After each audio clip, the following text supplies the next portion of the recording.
ఎత్తిపోతల పథకాన్ని ఇవాళ పండబెట్టి మరి నీళ్లు ఇవ్వకుండా ఎండబెడుతున్నది ఎవరు?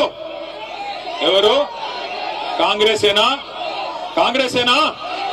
22 నెలలు అయిపోయింది, ఇంకో 2 నెలలు అయితే 2 నెలలు నిండిపోతుంది.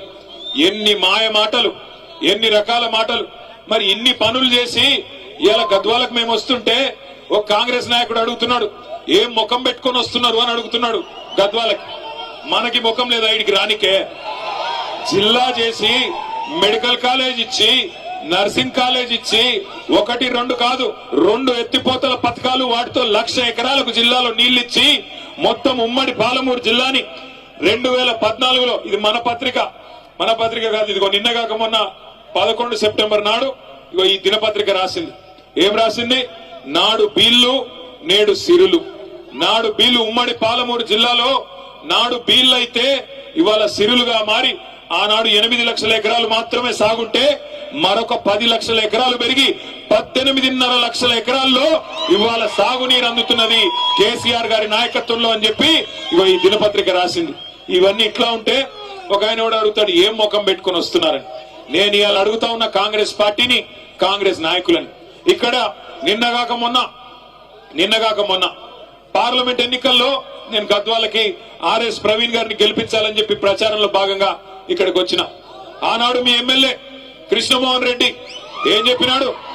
అన్నా కాంగ్రెస్ పార్టీలో నేనెందుకు చేరతా, నన్ను చేరమంటున్నారు, అవసరమైతే రైలు కింద తలబెట్టి చచ్చిపోతా, కానీ కాంగ్రెస్ లో చేరను అన్నాడు. చెప్పినాడా లేదా? అదే చౌరస్తా. ఏం చౌరస్తా అది? వైఎస్ఆర్ చౌరస్తానా? వైఎస్ఆర్ చౌరస్తాలో మీటింగ్ పెడితే ఇగో ప్రవీణ్ అన్న సాక్షి, నేను ఉంటే వెంకటరామన్న ఉండే, అందరం ఉండే అన్నాడు. ఆయన రైలు కింద తలబెట్టి చచ్చిపోతా రైలు పట్టాల మీద, గాని కాంగ్రెస్ లో పోను అన్నాడు. ఇవాళ ఏమంటున్నాడు? అభివృద్ధి కోసం పార్టీలో పోయిందంట. ఏం అభివృద్ధి కోసం? ఎవరి అభివృద్ధి కోసం? నియోజకవర్గ అభివృద్ధి కోసమా? నీ సొంత అభివృద్ధి కోసం పోయినావా? దేనికోసం పోయినావు? ఏం అభివృద్ధి జరిగింది 22 నెలలలో? గద్వాల తాలూకాలో 1 రూపాయి కొత్తగా మంజూరైందా కాంగ్రెస్ ప్రభుత్వం వచ్చినాక? నేను అడుగుతా ఉన్నా. 6 గ్యారంటీలు అన్నారు, అరచేతుల స్వర్గం చూపెట్టినారు, ఎన్నెన్ని మాటలు చెప్పినారు. రైతు బంధు కేసీఆర్ గారు 10,000 ఇస్తున్నాడు. మా కాంగ్రెస్ ప్రభుత్వం రాగానే ఎంత ఇస్తా అన్నాడు? 15,000 ఇస్తా అన్నాడు. వచ్చినాయా 15,000? వచ్చినాయా రాలేదు? గట్టిగా చెప్పాలా? వచ్చినాయా? మరి అందుకోసం మారిండా ఎమ్మెల్యే పార్టీ? మన కేసీఆర్ గారు 2,000 పెన్షన్ ఇస్తుంటే 2,000 ఏముంది, నేను 4,000 ఇస్తా అన్నాడు. వచ్చినాయా 4,000 పెన్షన్లు? వచ్చినాయా? మరి అందుకోసం మారిండా? దేనికి మారిండు?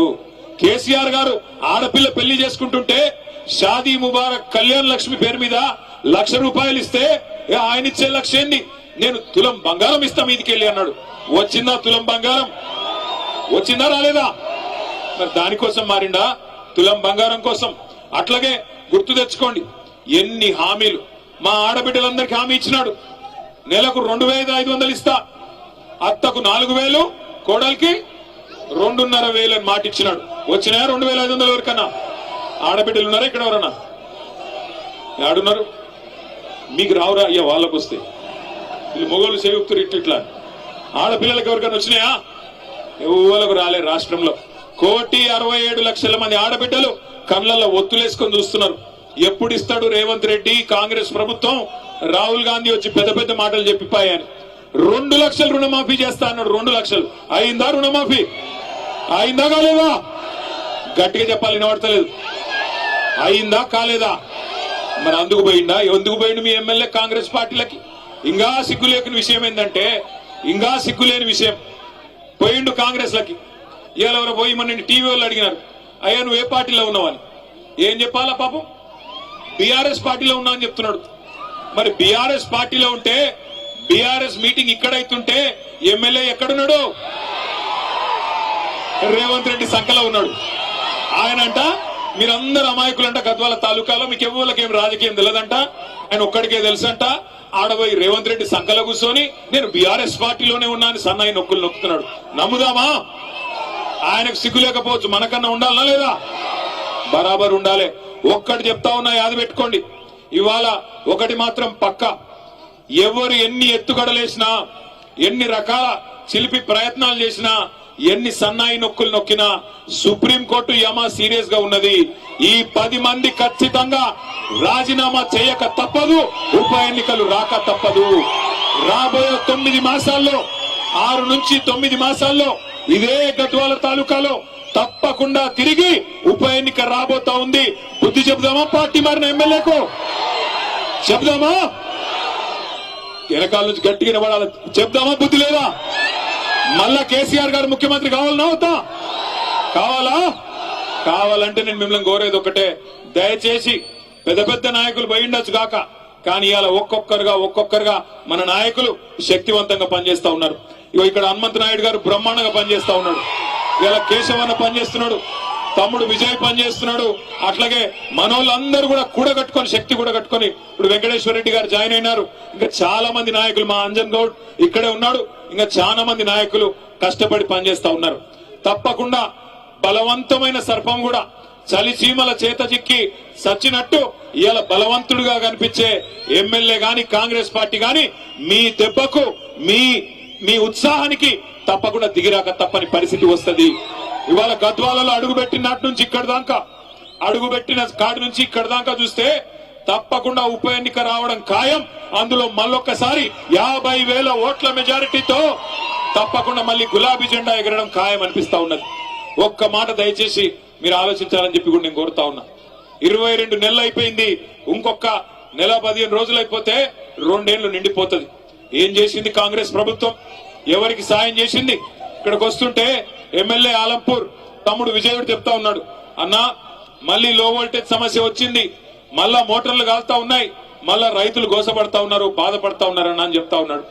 అట్లాగే సీడ్ కంపెనీల విషయంలో చెప్తా ఉన్నారు, సీడ్ కంపెనీలు ఇదివరకు ఇచ్చినట్టు ఇవ్వట్లేదు, బాగా ఇబ్బంది పెడుతున్నాయి, వాళ్ళ కాడ కూడా ఇబ్బందికరమైన పరిస్థితులు ఉన్నాయని చెప్పి ఆ సీడ్ కంపెనీ రైతులు చెప్తా ఉన్నారు. తమ్ముడు మన కొంత పోరాటం కూడా చేసినాడు సీడ్ కంపెనీల మీద. ఒక్కటంటే ఒక్కటి సంక్షేమ పథకం గాని, ఒక్కటంటే ఒక్కటి అభివృద్ధి పథకం గాని ఇవాళ దొరికే పరిస్థితి లేదు.